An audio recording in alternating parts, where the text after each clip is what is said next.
This video is going to show you how to access your student's email account using Google Chrome. The first thing you need to do is have a window or a tab of Google Chrome open. You're going to go up here to the address bar and you're going to type in login.microsoftonline.com. And when it loads, it's going to ask you for your student's login information. It might also come up with this box that says choose an account. If this account is not the one that you need to log into, then you need to use another account. So your student's login information is their first name, their last initial, and the last 4 digits of their student ID number. To make it an email address, you're going to add @duartyusd.org.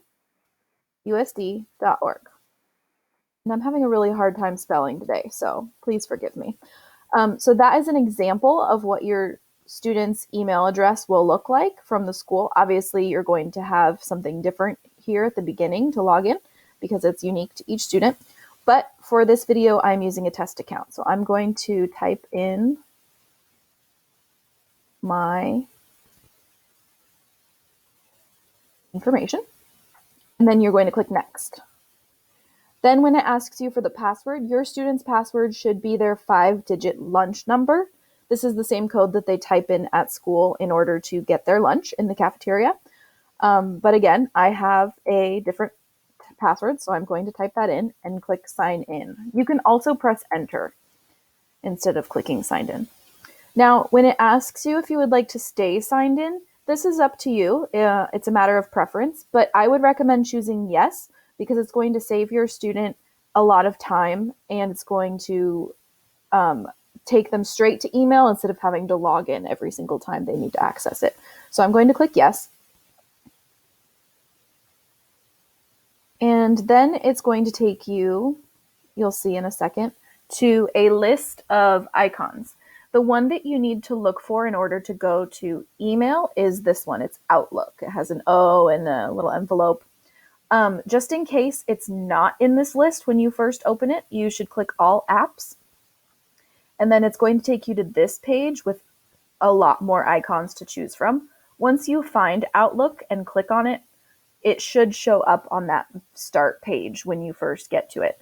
The first time you log in, sometimes it's not, but once you choose it from the list, it remembers and it'll take you there. So I'm going to click on Outlook.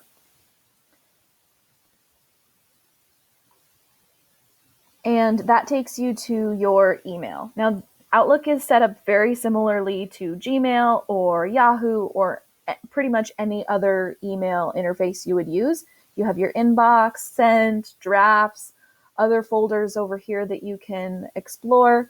And this is your student's email. Obviously, there's not a lot here right now because it's a test account, but when your student gets emails from Google Classroom or from their teacher, then they will appear here. When you click on them, then you'll be able to see the email over here.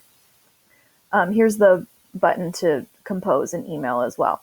I would recommend checking your student's email at least once a day. You'll probably get emails, again, from Google Classroom.